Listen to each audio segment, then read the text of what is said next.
almost said Halo instead of hello. Welcome back to the Third Day Podcast. I am here as always. That's a good video game. That's a what? Good video game, Halo. Halo? I don't know. I've never played Halo. Yeah. But I think I went back to, man, we're already off topic. We haven't even said hi yet. I went back. There's an episode of The Big Bang Theory where Leonard says hi-lo to that scientist girl. You know what you remember that? Yep. He was like, hi-lo. Oh, I see what I did. I meant to say hello. Anyway, I'm Pastor Brian. And as always, I am here with our executive pastor, Chad DeTalent, along with our founding pastor, Gordon DeTalent. And I am going to, let's kick it over to you first there, Dad. Won't you say hi to everybody? Hello, everybody. I'm glad to be back finally. It seems like it's been a long time since we've been doing this, but I love it. I can't get enough of it. I want some more of it, like the old song says. I want some more of it. I like it. I like it. I want want some more of it. Isn't that some Billy Ray Cyrus? I don't know. Yeah, maybe. that's Billy Ray, I think it dude. is. Yeah, I think it is. Yeah, that's Billy Ray. Oh, man. That's old school mullet. Well, say hi to everybody, Pastor Chad. Then we'll Good day, good evening. Happy Wednesday. Happy Wednesday, because it is the third day after Sunday. And we're happy to be here. We're thankful to be back. And we hope you enjoy what we're about to come up with here. Now, that's true, because we do just come up with it as we go. Now, let me say, me and producer Rick, who is with us as well, we were here and ready last week, and Pastor Chad and Pastor Gordon were supposed to stay and shoot after I had another a video shoot I had to do, and they left because I guess it was too late, and Pastor Chad was probably hungry, is what I'm guessing. I already ate. But regardless, we're back tonight, and I'm excited about it, man. We've been in the middle of this series that we're doing called The 12. I love this series. I love talking about the disciples, and I think that I think Jesus. I think he does things for everything he does is multifaceted in purpose. I think he does things with Jesus can make a million things happen with one act. But I honestly think one of the reasons, and I think one of the, and not only was he only teaching, what I think is so cool is all of, 2,000 years ago, he was teaching us. He was teaching the generations to come. It's always applicable. And that goes exactly to what I'm saying is I think the reason he chose the 12 disciples, I think every single person can find themselves so we can relate in one of those people, and we can relate and see what it was. None of them were perfect, and Jesus chose them to walk with him. Right. And I think perfection is such a thing that we strive for, and that we feel like if we don't achieve, then we're going to miss out or whatever it is. And it's just not the case. God never expected us to be people put too much pressure on themselves. Yeah, it's so hard, and if you're trying to hold yourself to a standard that you simply cannot reach, you'll always feel unfulfilled. You'll always feel inadequate. Well, that was the whole reason why Jesus came down. Yeah, we couldn't. Yeah, because we couldn't. Yeah. We couldn't. And so I think we couldn't hold the standard. And so I think in his decision-making process of choosing who the disciples were going to be, I think he took that into consideration, that every single one of us can be found in one of the 12 disciples, right? And so this past week we talked about Thomas. And I think, Thomas is one that every single person can find in themselves, man. And like I said, for transparency's sake, transparency's sake, Easy for you to say. Easy for you to say. Easy for me to say. It wasn't very easy for me to say. But I think that, trying to live up to, those kinds of expectations, it's easy to find yourself doubting. It's not that you doubt God, and I don't even think Thomas was necessarily doubting God, right? I think, but it was his own human nature. It's easy. Yeah, it's just easy to allow doubt, worry, fear, anxiety, all of that stuff kind of flood you over, and before you really even, and I even said it in the message, it's like, God shouldn't be our last resort. But a lot of times we don't realize that we're doing that until we've already done it. Right? Like by the time we go to God, we're like, what am I doing? Why have I not already seen this? Came to God. And I think that as we get closer to him, then we know that we go to him. That's why you see seasoned Christians that are so solid anxiety and fear and worry and stuff a lot of times don't bother them. Not that it don't bother them, but you don't see the cracks in them because they've been dealing with it so long. They know they go to God first. They're like, okay, God's delivered me before, he'll deliver me again. You know, it is what it is. And I trust God into it.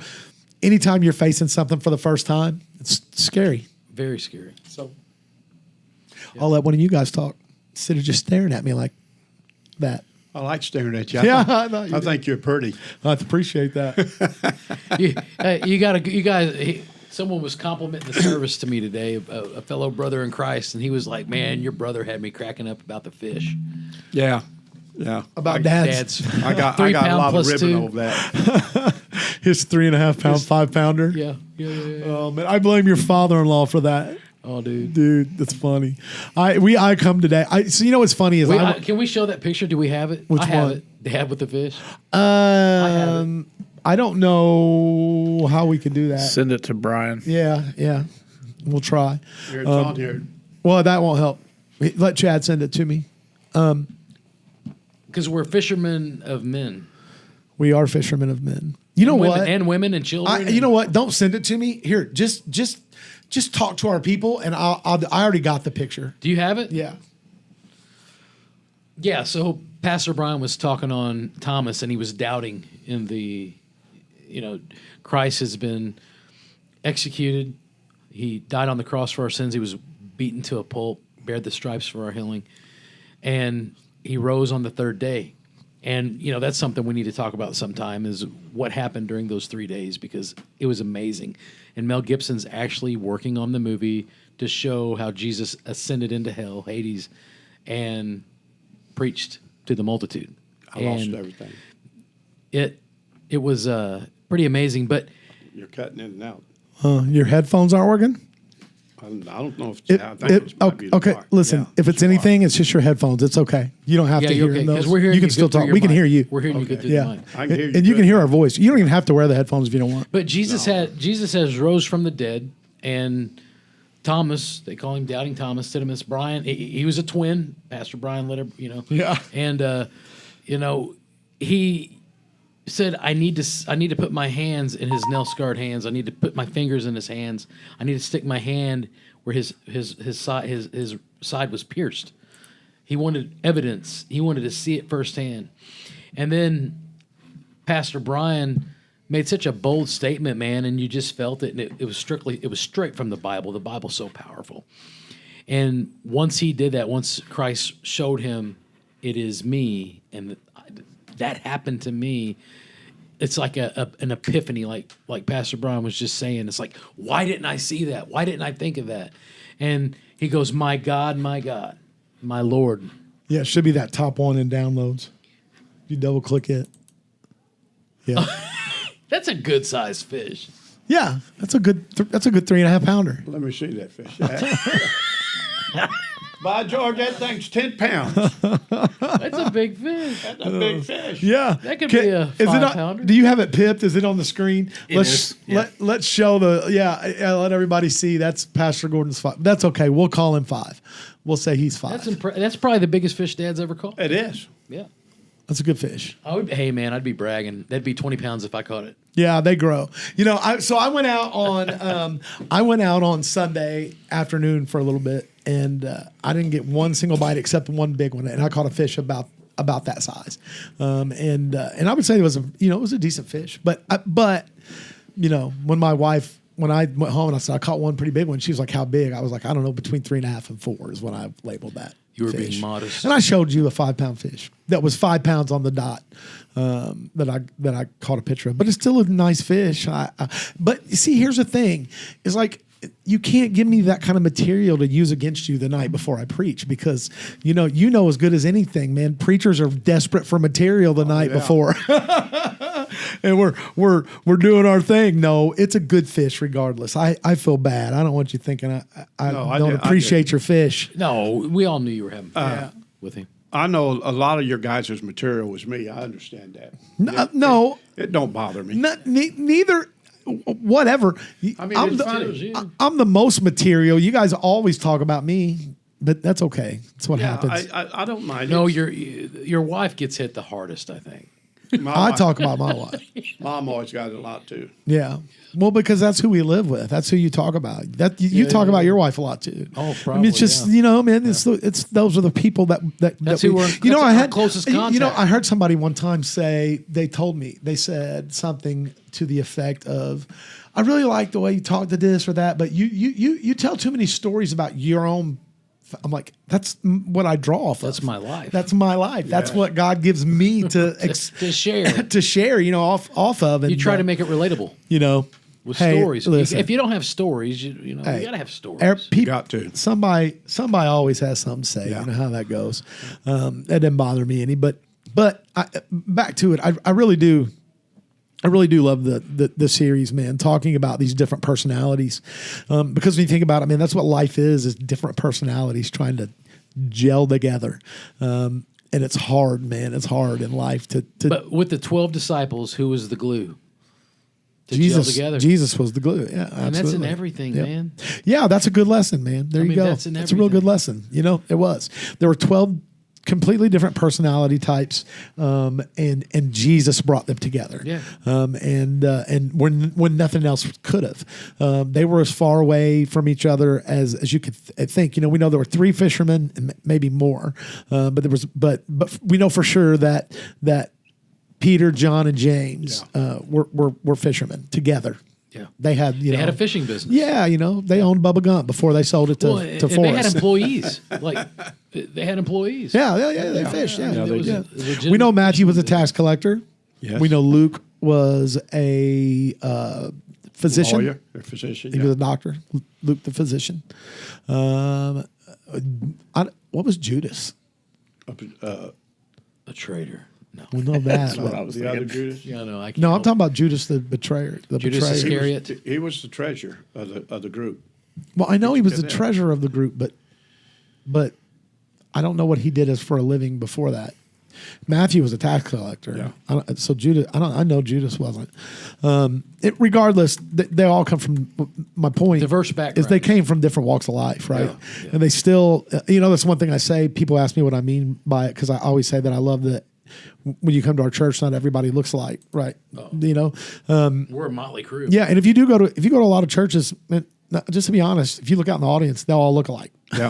All the people will look alike. They'll all be dressed similar. They'll all be, and I love the fact that in this church that God's brought this diverse group of people together, who are like you said, the glue is Jesus, right? That's maybe there's some other small common things, and maybe there's some groups of people that have things in common, but when it comes down to it, we all got Jesus in And common. as a church, you can't deny His presence in our place. I mean, you feel God absolutely on Sunday. Any church that preaches Jesus and loves people, you're going to gotta feel feel God Jesus. in. Yeah. And I can't tell you how many guys has told me the reason they come here is because there's no perfect people, and they can dress like they want to. They don't feel bad not wearing a suit and a tie.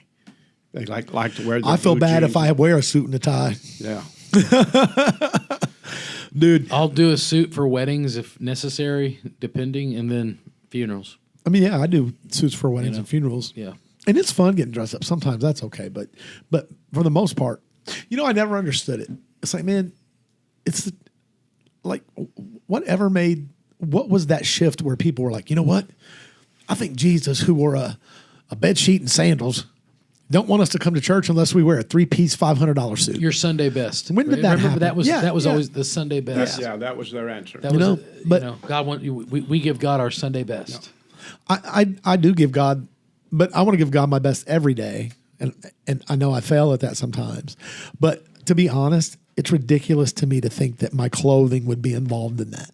Right. Right? It's so dumb. It's so petty. Like that story I tell, that illustration. It's really good about that girl who went to church and she was all tattered, and her The pastor shirt kept was telling her, "Don't kept telling her back don't come like unless that." you ask God what to wear. And then finally she said, I did. And he said, you don't know. He ain't never been Never here. been here. Right. Yeah. I think that's, I don't know how we got on the topic of clothing, just diversity. And, Well, and people- diversity, the diversity of the disciples. Yeah. Because Matthew was, at least, Matthew was wearing Gucci and he was pimpalicious. Yeah. He was wearing Yeezys. He had Yeezy sandals on. But Matthew had Versace. yeah, man, he was rich. He was G Money. He was a tax collector, and so he had the money. I wonder what Peter wore. I just see Peter in Crocs, but he's always got them in 4-wheel drive. You know what I'm saying? He's got them in sport mode, baby. With a sword.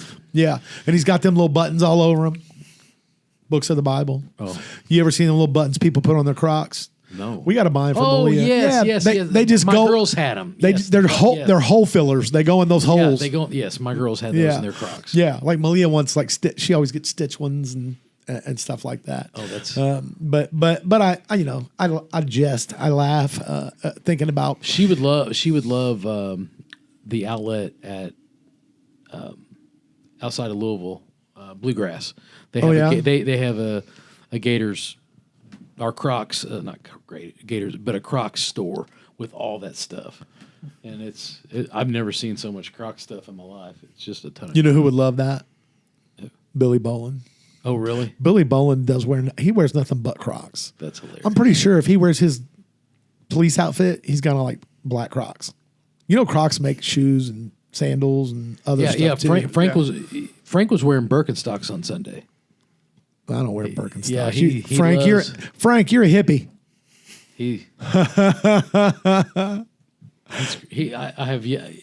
Mindy turned me on to Crocs, but I never bought a pair. Mindy did years ago. Crocs have been around forever now. Yeah, when we were younger. Yeah, even before that. Yeah, they really are comfortable. Man, I'm telling you, if you buy a pair of rubber shoes, those aren't Crocs.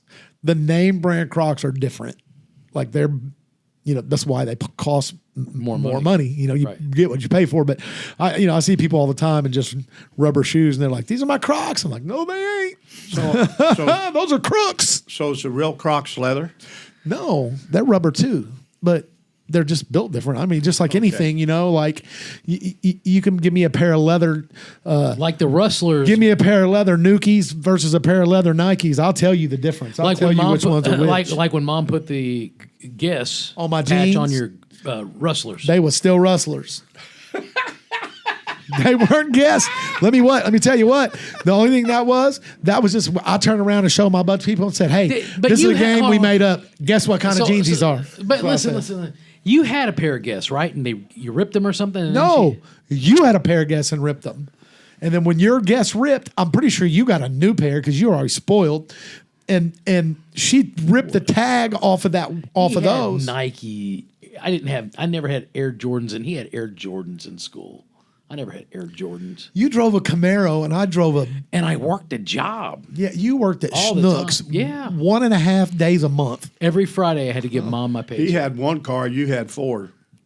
That's because you bought me junkers that blew up. You know what? That's Those cars. You blew them up. No. That Datsun and that Thunderbird was nice. And you even had a Mustang. The Mustang too. The Mustang, man. That was a cool car. The Thunderbird would be worth some money today. Listen, the Mustang died a sad death. But it's funny I can rattle off your cars. Let me tell you. They were not bad look, cars. The Mustang. But they were all turd brown. But they look, all had the Mustang too, it gave its life for me. Did you ramp it? No. We were did I tell you this story already? I think we talked about it on the last podcast. This is when we were out getting in the farmer's equipment and stuff. Yeah. We were like all out in a field, and like back then, I don't know if they do it now. Back then, dude, when you go out in them fields, them tractors, the keys are in them. Oh yeah. And we were out there driving dude, this thing was as big as this building we were driving. We just seen headlights start coming down the road. And dude, you remember? I blew that up on the way between Mount Vernon and Evansville. Yeah. Hold on. Back up. They were chasing us to shoot us. So they came and you jumped in your car? We all jumped in my car and in the Mustang. Yeah. And we were driving. Dude, I would not let off the gas. We heard guns. They were firing pop shots. I don't know if they were just firing in the air or whatever, but I knew that I didn't want to be in the vicinity they were in. I don't remember. I don't know. That was when you were in your 20s probably. I was 17, 18 years old. Jennifer. Yeah, man, I was in high school. I mean, it was like me and I'm not going to say the people with me, but because I'll incriminate myself. But yeah, man, we would go out and we did it a bunch. We'd go out and usually they would just come out, and when they seen us run, they would go back in. Well, these dudes took chase, and we had to bolt. We had to go because they had firearms with them. Wow. And then Wow. I guess I ran it too hard. I had it on the floor the whole way. And that little Mustang too would get up and go. Yeah. It was a little funny looking little car, but it would go pretty fast. I don't know how fast I was going when it blew up. I just know it blew up. It was the same. I heard the rod go through the It block. blowed up out there at Look, USI, didn't it? Yeah, in between. That my was the rounds. same car Farrah Fawcett drove in Charlie's Angels. Yeah, Mustang same color, too. Same color. But the Mustang 2. That's what it was called. Yep, Farrah Fawcett's car. It was that supposed to at one point was that going to replace the Mustang? The Mustang? I think It, so. it did for a little while. It was called the Mustang 2, and it was basically. So they replaced a muscle Yeah. car with a family sports. And they sedan. came out with they had a Cobra version, and they were neat looking. If you got the fast. Dude, that's my car right yeah. there. Yeah, that's it. That's Brian's car. It was right, mine was identical to that. mine was brown. No, Yeah, right that's there. brown. This one right here. No, the No, one that one right there. The one with the yes. Yes. No, The one the you one just you're said- yeah, that one right there. That was my car exactly. Yeah, yeah. Brian's looked identical to that. Guarantee it. Yep. The Those were- Mustang. Like a kid would love that today. People used to say, "That's the Stang, baby. Where's the Stang?" I said, "It's up on the See, get the front. on the graveyard road." See, the front looked pretty good on it. See that? Yeah, right there. Yeah, that's Brian's car. Yep. Yeah, that wasn't a bad car. No, I love so that you little think car. about this. That's a 76, and that would have been in like 88. So it wasn't that old. I no. When I had that car, it wouldn't have been 88. No. 90? It would have been 92. 92, yeah. We started driving in 91. Yeah. That's Yep. when I graduated high school. So because I started off with the Chevy Scottsdale, the truck, Yes. and then I got the Datsun 210, 210. and then after the Datsun 210, I got the Mustang, Yes. and then after the Mustang, I got the Thunder Turd. Well, the Thunderbird, the navy blue one? No, It it was was green. green. And I will name names on this. Chad Lamar took it at lunch, and it was like snowing, and he get to sliding, and when he did, he hit the curb, and it broke the whole A-frame. Remember? So that was a fall. I don't know, unless Jim Cat- Farmer. Yeah. Jim Farmer. It probably wasn't put together proper. Either that or knowing Chad, he probably hit the curb going 100 mile an hour. There's no telling, dude. Man. But that car, to be honest, like I liked that car. It was fun. It was one of them cars that felt like you were floating, you know. But It had the dude, pop-up headlights. Even back You know, then, dude, that thing was impossible to keep gas in. That thing was yeah. like just drinking gas. It probably had a big block in it. I had a big old V8, probably a big And a old 428 engine. yeah, whatever it Yeah, was. That's a big block, too. That was a That's big like car, 5 miles to the dude. gallon. That car was like a boat going down the road. It was big. Dude, it was a big car. Like, you know, you people remember would want that car. You remember? I don't know why this made me think about that, but the brown truck. Remember the truck Brett wrecked? Yes. Wasn't it like a brown and tan colored truck? Well, Tan Dad had a and couple. kind of a yellow His Chevrolet. Ford F-250 was brown and tan. Yeah, When did you have a Ford F-250? I did when I was hauling tomatoes. Yep, and I thought that was- I thought that was a- it had a 460 motor in it, and he blew it up. and then he got the Chevy Scottsdale. no. I had the Chevy Scottsdale first. no, because So I we- had that. No, hold on. I drove the Chevy Scottsdale. You got rid of that. You traded it in and got the Scottsdale because you and Jim Farmer pulled another 460 out of like a Lincoln Continental, a big hoopty, and you put that into the Watch Ford. out, I drive one of those. I love those. He's talking about an older one than yours, I think. no, Though. no, this is like 70s. We put it Yeah. in that Ford and you truck. put it in that Ford truck in the gravel driveway Yeah. at home. Yeah. And I'll never forget that. You guys pulled that motor out of that truck, put another one in, and you drove it until you were done doing the tomato business. And then when you were done with the tomato business, you traded it in over by Keister's off Weinbach on the corner, and those guys liked it and used it for a work truck. The car lot did. Yeah, Because it was a 250, F-250 with a big block. remember the silver cargo or the silver luxury van we bought for Florida? That was Bobby Days. Yeah, and I think we bought it just pretty much to take that vacation, Florida, right? yeah. I remember going down there and thinking it was so cool because they had like a table and We like took Nikki with us. Yeah. yeah. And we Table. stayed at a roadside hotel. Remember that? Had a It had refrigerator. the shuffle puck. Yep. We're Shuffleboard. Yeah. driving the living room down the road. It had a couch that turned into a bed. It had a sink. This had 3 or 4 captain's chairs with a full couch in the back that turned into a bed. Had curtains. I mean, it was a conversion van. This thing was. Sounds like a pusher. It was cherry, dude. It was pretty much a pusher almost. I mean, it was the size of a cargo van, not a cargo van, but like a work van. Yeah, it was a full size van. But it was a luxury. Back was- then, I think it called was a them luxury they called van. them luxury vans. And because I sold them at Wright Motors in the 90s. Yeah. And like this thing Econo was, vans. Yeah. And this thing had a spoiler on the back, had mag rims. I mean, It had a TV blue with an and antenna on silver. top. Remember? Yeah. Oh my gosh. We was rolling. Had plush interior, like a velour interior. We looked like it did have velour interior. I remember that. blue velour Yep. interior. Yep.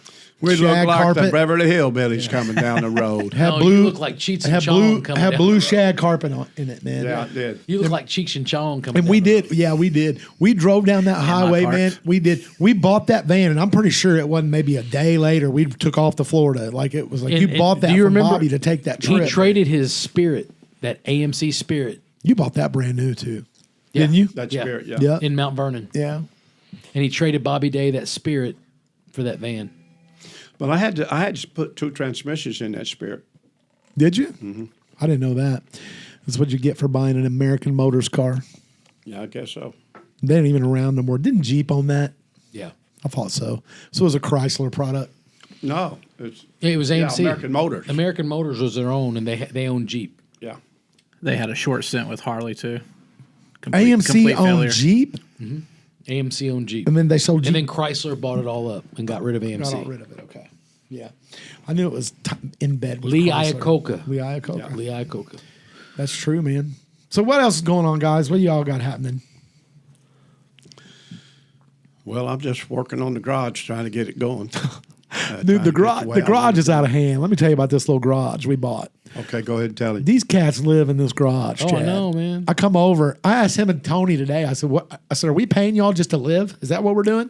I was like, and now it's like it's like a man cave. Like they're out there thinking they got a man cave. They do. That's their hangout, man. That's Dude, I pulled up one day they're last loving week it. and I was like, okay, I'm gonna work for a while. I did my stuff and I was like, is that Dad's truck back there? I went back there. He's all by himself, just sitting in a lawn chair in Just the garage. taking it in. I was like, what are you doing? He said, winding up this cord. Winding up a cord. How long did you sit there? About half hour after you left. That was about it. But you have to understand, Dad's living in God's promises. He's seeing everything everything that he dreamed of is happening. I know. Everything he dreamed of is happening. He does. He comes to church every day. Oh, Some dude, days he'll just walk. happy. Some days he'll walk in the door. He'll do like this, and then he'll walk back out. I make sure the doors are locked. I make sure the toilets are flushed. All that kind of stuff. Someone's got to do it. Someone's got to do it. That's true. I checked it this past Sunday, and the doors was not locked. Oh, because I pulled up behind you. Karen was bringing me to get my car, and you checked it. It was locked, but the bars Yeah, locked. Oh, somebody didn't do that. didn't lock the bar. Oh, Yeah. Jade checks that. Jade will lock it. Jade will lock those bars. She'll check it sometimes and see if it's. I generally I know. check it, and I know you do. I guess I didn't do it Sunday. Yeah. So, It, but I'm gonna tell you something. Why you check them bars every day? Do you forget that you checked it the day before? I don't check them doors every day. If I check them doors every day, it's because I'm going in. So who are we talking about this Sunday? This Sunday, I will be talking about the disciples as A whole You know, collective. I usually don't divulge that kind of information, but I will this time. Yeah, I'll be talking about the disciples as a whole, Yeah. and the whole group because we'll close it out this This week. will be the last Sunday. Yeah, yeah. You know, I got that from Dad, man. You know what? I remember as a kid. Always, Yeah, he would never tell you what he's going to preach about. He always had the same stupid answer. Remember? They'd be like, "What are you preaching on tonight?" He'd be like, "The platform, the stage." That's what he'd say. Sounds like an old man Yeah. joke. You remember telling people that? That's what you would say. He would never tell you what he was no, preaching on. never. ever. I said, you'll know when I start preaching. Never. And do you know he gave away all his tapes, all his recordings of his? I've got all of his outlines. No, I'm talking about the audio. Cassettes. Yeah, I don't Cassettes. care. I've got all of his paper. I've got every sermon he wrote probably until he retired. Good, Yep. So good. because I had his when he didn't retire because he still ain't retired, but when, you know when he kind of stepped back a little bit, he and that office over there. He had had all all that his was stuff. over there. So Yeah. so I got it. I Good, took it. good. Yeah. Is there a Rosetta Stone to decipher it?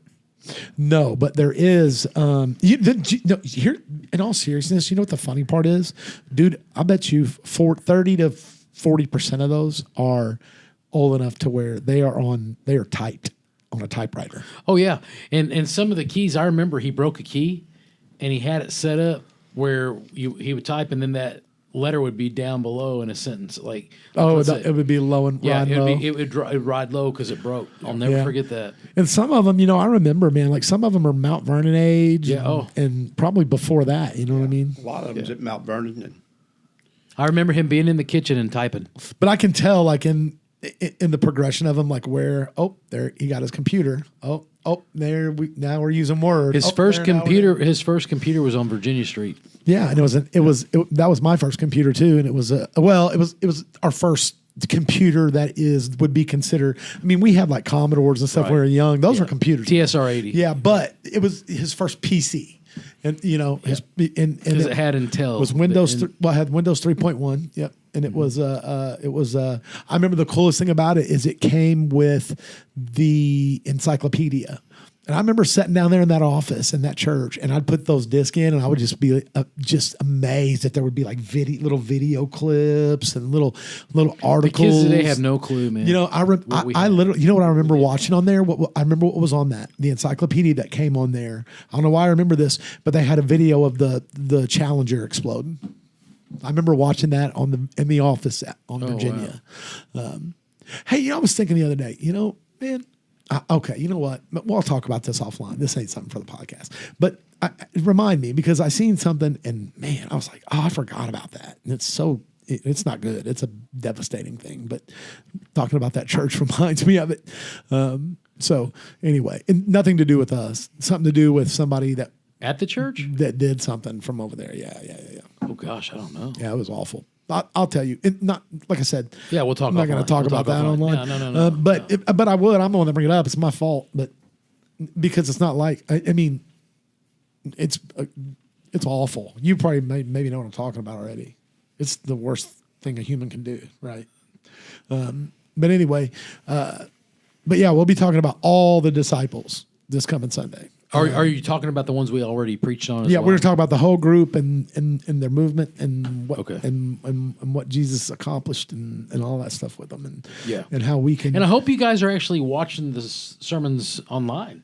In addition to the Third Day podcast, make sure you're watching the church the church YouTube page, and especially if you Facebook. can't be here, Yeah. then you watch online. And That's the way you do it. I can honestly say people always that happen to miss on Sunday, they say, "Yeah, we're watching it, or we watched it." Yeah, man, a lot. Yeah. A lot We of have people do. a loyal group that watches if they're not here. I hear that all the Kathy time. and Merle's watching. Yeah. Yeah, Merle told me. Yeah. He told me that last I time mean, he was here. yeah, a lot of people have gone to. That's how they go to. That's how they do church. They do it online, and I'm okay with it for people that are, like I said, older people that can't get out or whatever. I think if you can get to church, you need to get to church because church isn't just about that message. It's about more than that. Right. It's about the fellowship. It's about the relation. Church is relational, man. We should be in here meeting people and loving people. I think that's a big deal. And helping people, But if praying with people. but if you're in a situation where you can't get to church or if you're out of town, Testifying. that's like me and Laura, man. Even when we're on vacation, we used to go. We would try to like find a church in the area, but now it's so nice because we just get up and watch our church. I even watch it on the security camera. I watch both services. We only stream. Have you? We only. Do you get alerted when that camera goes off, the security camera? No, those So you haven't seen what I've been doing. those don't record motion. Those don't record. They're only live view. I could record motion, but dude, it would go ding ding ding ding ding ding ding ding ding ding ding. On Sunday, it would be incredible. Everything I've done, I just found out. Oh yeah, you've been doing that for an audience of one. For you. Well, Just you've for been doing it you. No, for you. Have you been like, I'm so No, glad you're not. now that I haven't seen it. Yeah, I thought you would get an alert and then you would see it because I'd have special messages for you. I'm going to start doing it. I'm going to record it. I'm going to post them. I'm going to post them on the church Facebook page. You don't want to do Because I got a good feeling that, you probably do dirty stuff. Because that's how he is. He's dirty, a ain't he? dirty pastor. The Lord rebuke you. The dirty pastor. No, you know what I mean. Yeah, I'm your brother. You can do dirty stuff to your brother. Yeah. That's just the way it is. That's the laws of nature. I got him yesterday. He was talking to somebody. I walked up and I just snaked. I just snaked. I was talking to Dennis. I was talking to Dennis and Wanda Patton. Yeah.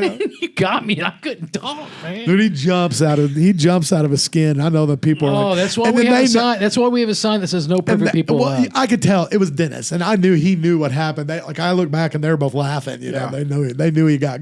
And you know who else seen it was Chris and Greta. They were like laughing about it too. Oh, they saw it seen me too? get you. Yeah, Oh, man. I jumped him. I jump started him. But yeah. Pray for us. I get your dad every We need Sunday. prayer. Oh yeah, dude. I get Dale Carter all the time. I'm like, We Dale. need prayer. I'm like, you're gonna get it. Your pastors need prayer. I need some Everybody needs spiritual prayer. support. Shoot, that's the way it is. Bobby Myers was I'm real good at subjected that. to so He'd get much me all the abuse. You know time. what? I felt so bad. I heard him that last time. I was walking down them steps down in that old building, and man, he stopped and turned around, and man, he got me, and I was like, and before I realized it, I slapped. Boy, I smoked that? him. Uncle Bob. Okay. And he's like, oh, you punk, you like to kill me. And I was like, what it was your He fault. started it. Yeah. That was right around. remember when Dad assaulted Cindy Jones on the stairs? Yeah, he fell on her. Oh man, dude, we just heard thump, I hit thump, her thump, like a thump, linebacker. and looked, and Dad was just laying on top of this poor lady in the middle of the hallway over there. Oh, it was horrible. I got to somehow running down them steps, He couldn't stop. and I couldn't stop. And she was standing in the doorway, She's by the nursery. and she didn't try to move, and I couldn't move. She couldn't move fast enough. I just plowed. You just seen her over, leg. You just seen her arms. and I and landed legs. right on top of her. You just seen her doing a snow angel. Dad down was there. trying to get off so fast. Dad was so shook up and flustered. He couldn't move and fast She did. She looked like a snow angel. She looked like. I said, Cindy, What's wrong with her? I said, Cindy, you okay? She said, huh? Well, you just straight up Lawrence Taylored her off the steps, man. You had I speed was going pretty up. hefty then too. Yeah, you were probably heavier then. How was it happy to see our friend from Florida this week? He said you looked really good. He was. Oh, he was. He, yeah, he was And happy. they look good. They look great. great. Yeah, they I did. told him he did. He told me he's, like he goes, I was hoping I'd see you in the gym this week, but you weren't there. I said I was there Monday, but Dude, that whatever. I'm gonna give you a big whatever on that. on what? The last time, if you went to the gym, it's because you needed to use the restroom, and that was the only place close. I go 3 times a week. I took the summer off because the You went kids. to the but jungle I'm gym. back to 3 days a week. Thank you. 3 days a week 3 days a week. on a treadmill. Is that what you do? The elliptical. The elliptical. No, not the elliptical. The recumbent bike. I do the recumbent bike. I'll do 30 minutes on the recumbent, then I'll do my lifting. Hold on. What's your lifting? Oh, I have to go light, man. I know, but what do you do? I just do. I want to know. I'll mix up. So I'll do chest and biceps. What's that consist of? Chest press. Like you do like flat bench? No, I can't with my. Oh, that's what I'm asking I you. have What a do you hernia. do? No, I use the machines. I use the plate machines. Well, you can still do flat bench on a Yeah, no, not on that. I do a chest press. setting up, Upright. a setting. Upright. Yeah. Yeah. And You do I flies? have a hernia now. Yeah, I do fly. I do the pec deck. I'll do the flies. And I'll do a different range with them, different grip. But yeah, I have to go easy. I've got a hernia. I can't do nothing hardly anymore. I can't do abs. Can't do crunches. My doctor told me, he goes, I have a hernia, and he goes, you can take it to the grave with you. Just you got to go easy. Don't do heavy weights. He goes, you can't do abs. Don't do crunches. Don't do sit-ups. Even if you go to the gym 3 days a week, when's the last time you really did a crunch? I used to do the Roman chair. Like I would do the Roman chair and try to work my lower abs, and It never worked. Oh, dude, I've never seen Look, any. man, say what you want. but I've never seen any of us with abs. You've never had abs. No, not cut up. Yeah, abs. no, none of us have ever had abs, dude. That's a No, pipe I also dream. insulin too. Insulin kind of causes that. It just you have that. It's an insulin belly. I mean, it's what it is. A doctor will tell you that. I mean, it's when you take insulin. I take 4 shots a day, and I've had it for 40 years. Oh man. And I then don't know. open heart surgery gave me a hernia. Cracking me open gave me a hernia right down the middle of my belly. So I have to be real careful. You could still get a 6-pack.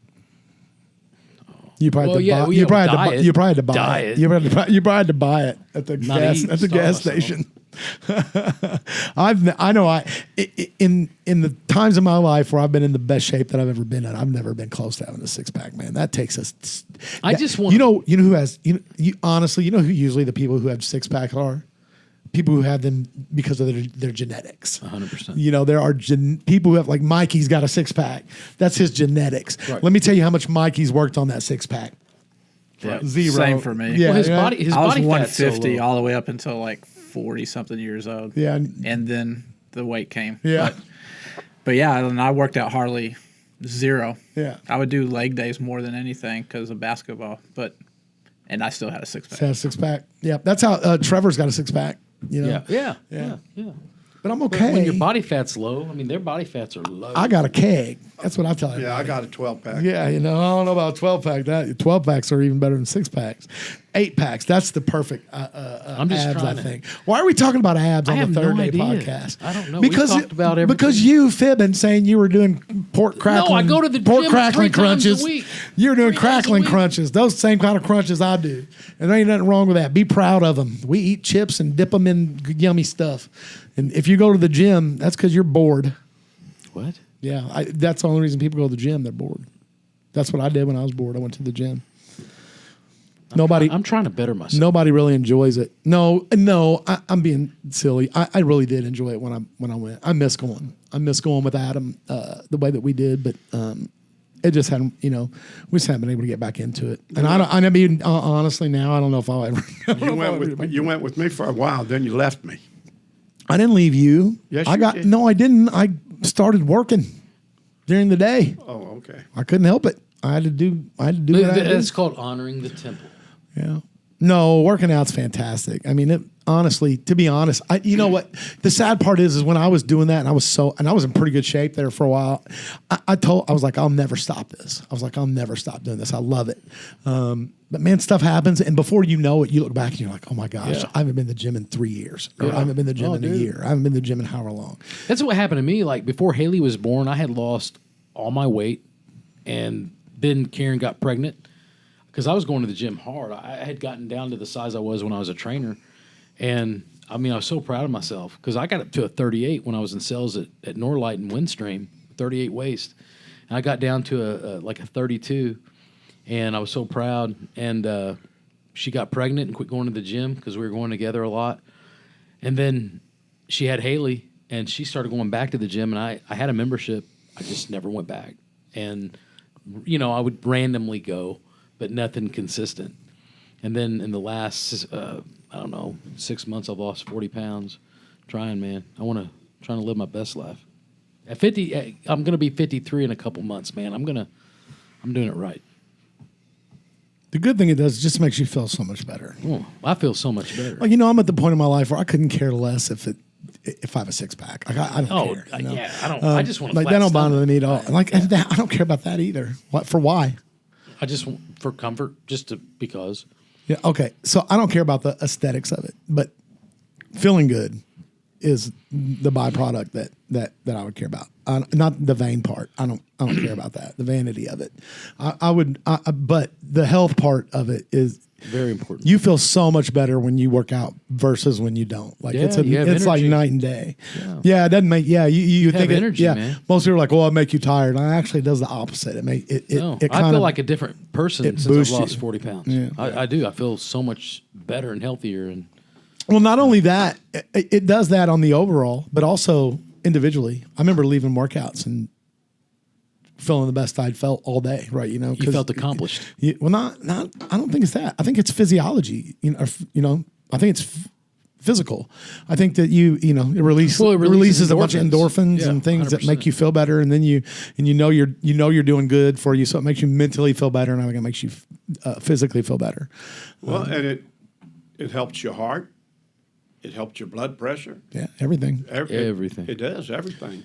Yeah, man.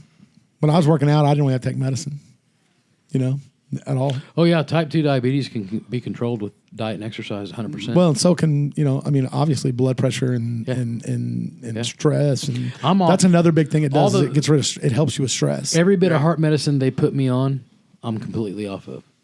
Well, that's good. Yeah, that's real good. Every bit of it. After open heart surgery, man, that you don't have to do medicine.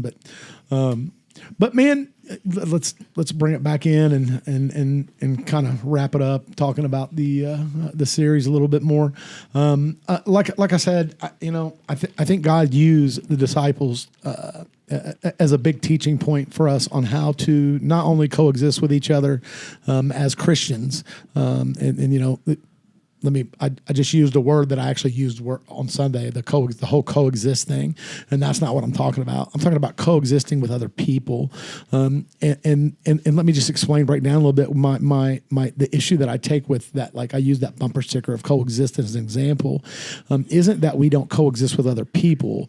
It's that we don't coexist with. It's that we don't believe that all religions and all thoughts and all whatever is okay. We don't coexist with other, we believe there's only one. There's way only to the one Father, way to the Son. throne. That's right. And I've had people say, well, that's closed-minded or whatever. I'm going to tell you something. As a Christian, you should be as closed-minded as you can be. Yeah. It's one of those things where they act like being closed-minded is a problem, and actually being closed-minded is one of the best defenses that you can have as a Christian. Once you know what you believe, set your heart on it, make your decision, and keep it there, and don't let nobody else try to convince you otherwise, because they will always come up with things that Candy they coat. try to sway you with, and the devil knows what sways you. Right. The devil knows what your weaknesses are, what your dependencies are. But you can look at the times, and you can look at our social media, and you can look at what's going on in our world, and there's a name that the enemy just hates, and that is Jesus. Oh, and I don't know if you saw that, but you can't even put Jesus on a personalized Coke can. Like they had it blocked where you couldn't put Jesus on a Coke can. You could put Muhammad, you could put Allah, but someone tried to put Jesus on the Coke can, and it wouldn't allow it. What about Jesus? I don't know. What about the poor Jesuses of the world? Right. You know Jesus. what I mean? I'll never forget the first time I saw. Wonder if you could put Yeshua. I don't know. The first time I ever saw, this was back when Los Bravos was on South Green River Road, right there in front of Target, when they first came out in the early 90s. Los Bravos came out on South Green River Road, right there on the corner, down the hill. It's now that bank. There's Yeah. I remember where the original Los Bravos was. Yeah. So at that time, I was selling insurance, and we all went to try it out because, I was in the old Smith and Butterfield building behind Hardee's. And they're like, hey, man, let's go try that new Mexican restaurant. And that was like one of the first ones. And The first authentic one. yeah, that we had. Before that, we just had Hacienda. Exactly. And so we went, and there was a guy that came up to our table, and he was a waiter, and he had his name tag, and it said Jesus. And I'd never heard anyone say Jesus. Jesus. And so the girl that was with us was dying. She goes, your parents named you Jesus? And he starts laughing. He goes, Jesus. She goes, what are you saying, Jesus? And he goes, my name is Jesus, but it's spelled like Jesus. It's Jesus. My name is not Jesus, it's Jesus. And so she's, it was a big deal. And that was the first time I ever, I was like 20-something years old, young 20s, and never had seen it before. You had never seen Jesus? No, not on a name tag like that. In public. Yeah, the whole. I can't believe they wouldn't let you put Jesus on there, but they let you put those other ones on there. I can't believe it's awful. You can Google it. But I wonder if you could put Yeshua. Because that is the actual. Yeah. His name is really Yeshua. Yeah.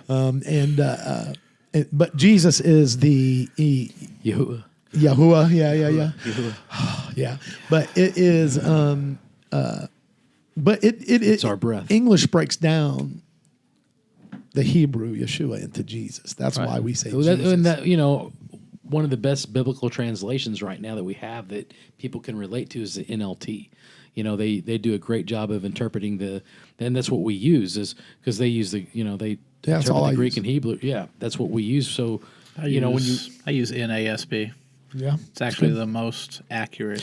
I heard the most accurate at one point, maybe it's changed, was the ESV. Yes. Yeah. It's the NASB. It's the most accurate from Hebrew, Aramaic. But the best Bible is the one you're going to read every day. Yeah, I don't that's care right. what it is. 100%. Yep, for sure.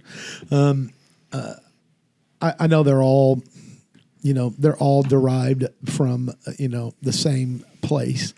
There are some that I have some discrepancies with, I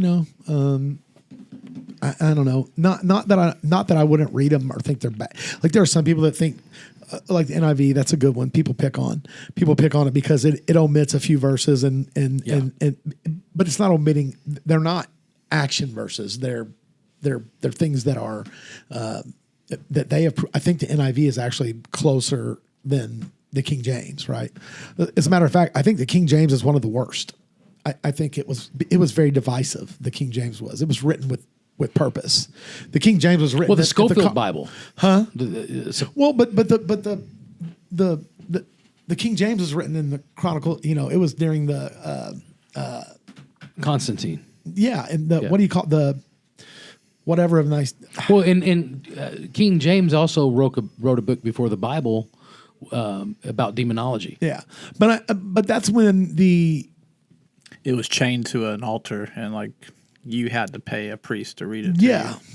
It was a Catholic thing. Yeah, like you said, Constantine and all that, and it was written in a way that meant they were trying to control people back then. It was all about control with the Bible, right? Yeah. But I still think God had His hand in it. He knew we needed it. So we got the meat and potatoes. Yeah, we got the meat and taters. Yeah. And but now I do love now that there's something. I told you I've told everybody my favorite Bible just to read. If you're just going to read it, especially I think this should be. I think it's better for people like us who know the Bible already to read it if you're going to read, but it's the Message, the Bible that's the version, the Message. Yeah. I love it. It's written like a novel. It's written like a book. It's written like anybody could sit and read it and be like, okay.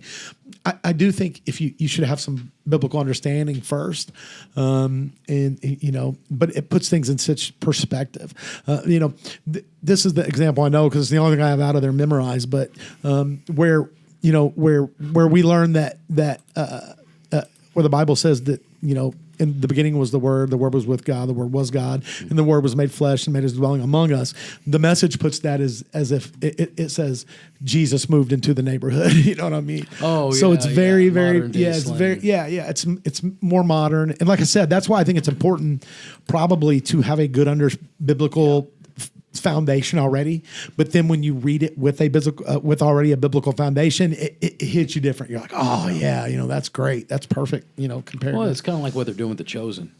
They're just The Chosen's awesome, man. I love The Chosen. They're making the disciples more relatable. Producer Rick told me about The Chosen. You were the one that told us about that. We hadn't even heard of it. You and Stephanie had been watching it. I think you told us all. We were all like, "What are you talking about?" Yeah, and we were like, "What?" Ago. Yeah. So. But I haven't. I am not all the way caught up on The Chosen. Me and Laura need to finish that. So me either. I've been waiting on my wife. So yeah, I'm probably just going to have to veto her. I'm excited about Mel Gibson doing the next movie.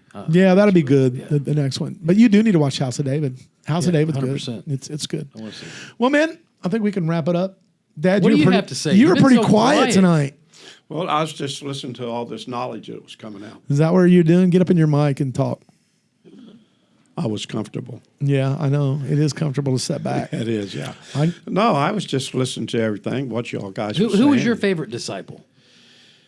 I like James. I like James a lot.